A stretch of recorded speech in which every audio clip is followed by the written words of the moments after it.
They came before sunrise. Vests, badges, and a clipboard that looked official enough to fool anyone but me. I've been through real raids. I know the rhythm of danger, the silence before it hits. These weren't cops. They were pretenders, and when you fake authority on a Navy SEAL's ranch, you're asking for war. You don't realize how loud the world is until you finally find a place quiet enough to hear yourself think. After 20 years in the SEALs, silence felt strange, like the ocean after an explosion. But out here, on my land, silence meant control.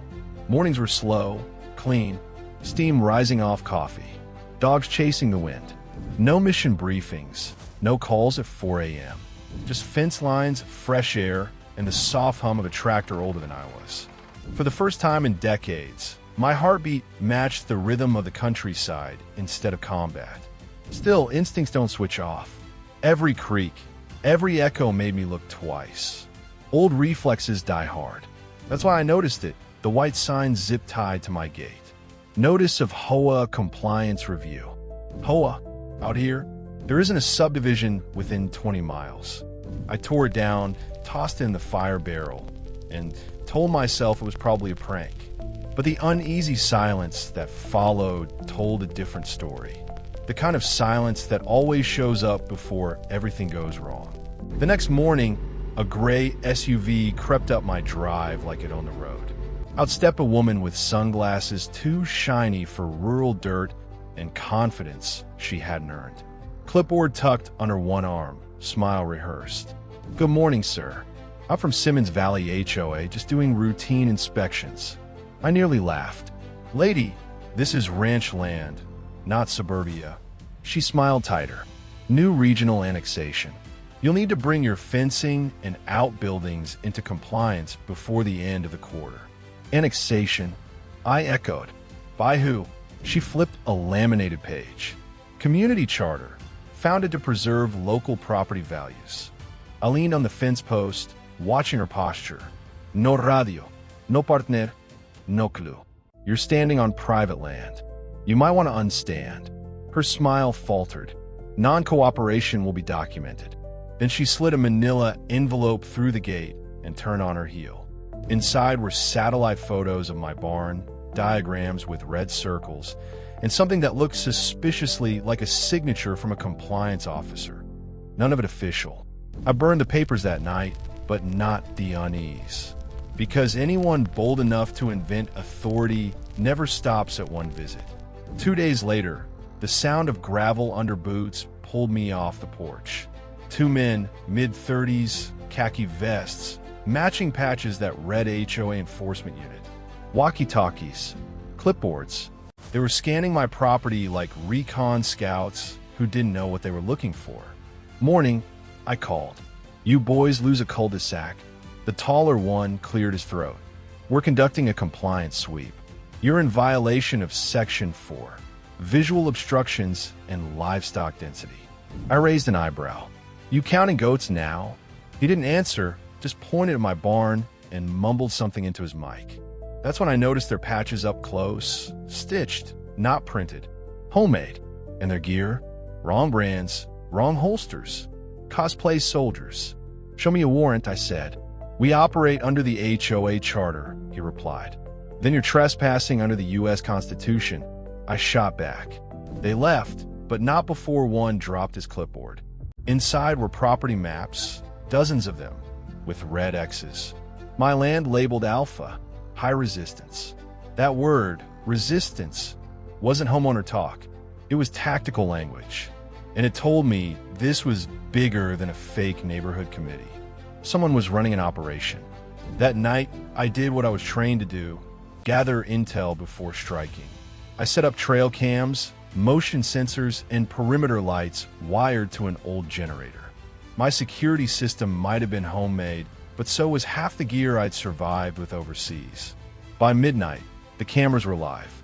By dawn, I had footage, vehicles circling my boundary line, headlights off.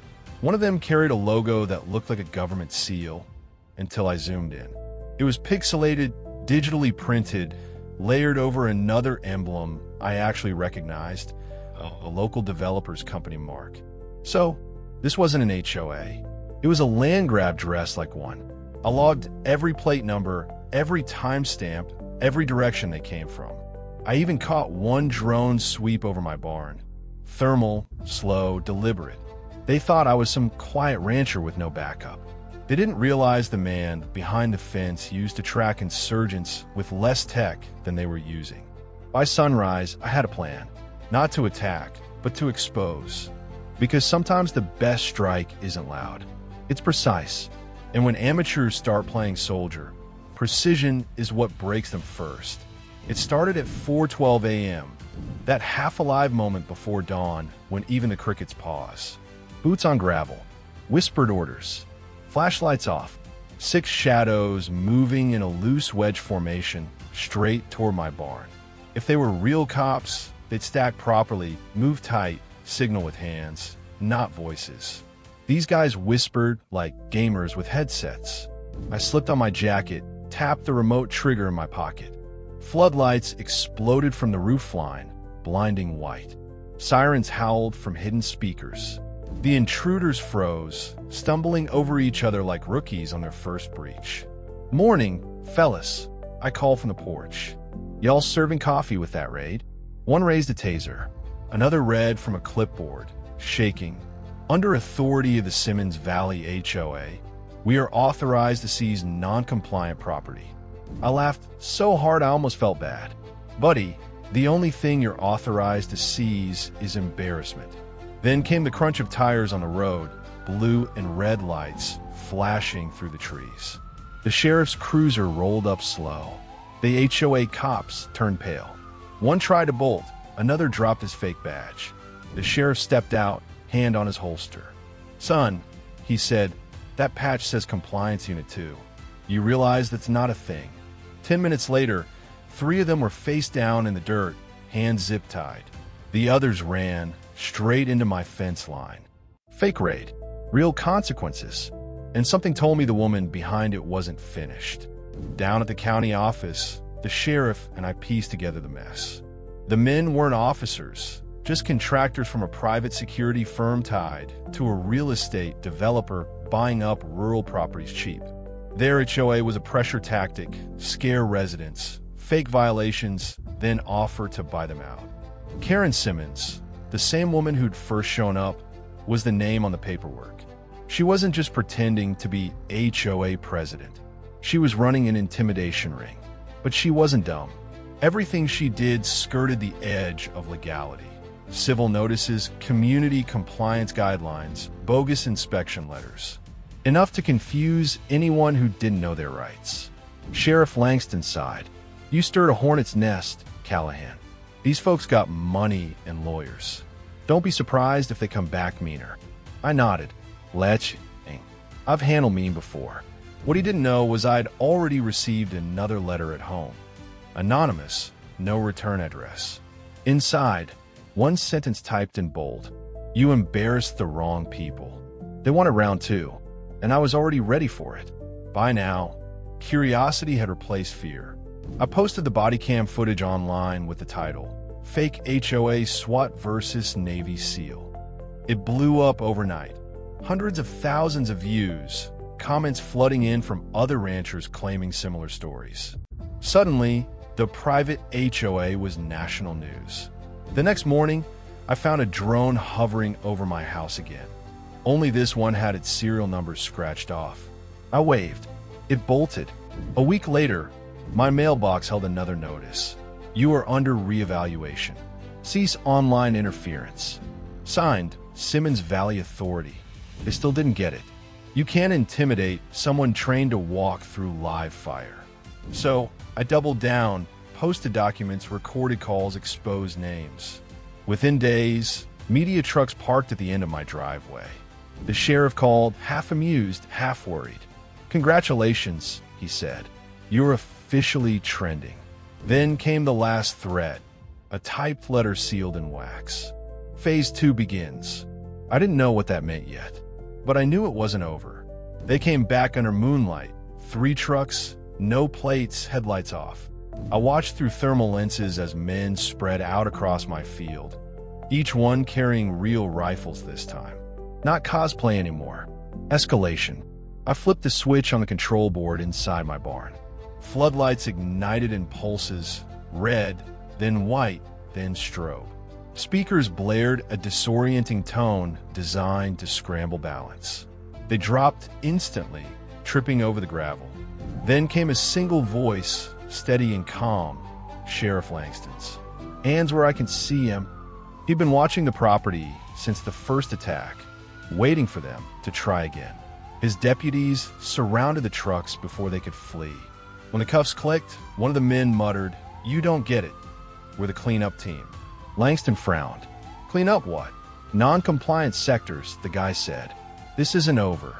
Behind him, I saw movement, a familiar silhouette by the road. Karen, watching, not running, just smiling. I realized then this wasn't about my ranch. It was a test, and she just failed it. A month later, indictments rolled out. Fraud, impersonation, illegal surveillance. The so-called HOA collapsed overnight. Karen vanished before the warrants hit her doorstep. The land was quiet again, the kind of quiet you earn. I rebuilt the fences, patched bullet holes in the barn siding, and let the dogs run free. Each morning felt like starting over, but I never left the lights unwired. Peace is fragile. You guard it like treasure. Sometimes, at dusk, I hear a distant engine slow near my gate. I still check. Old habits, old instincts. But mostly, the world's moved on. When people online ask how I stayed calm through it all, I tell them this. Authority isn't about badges or uniforms. It's about truth. And truth doesn't need permission to defend itself. They wanted compliance. They got exposure. And if they ever come back pretending to be cops again, they'll find out the hard way. You can fake a badge, but you can't fake discipline.